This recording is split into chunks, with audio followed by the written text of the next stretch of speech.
करेलू झूठो के धनिया माया मा करेलू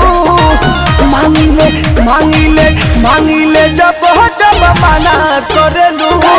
कमर में दर्द के बहाना करेलू गोरी कमर में दर्द के बहाना करेलू गोरी कमर में दर्द के बहाना करेलू माई रे।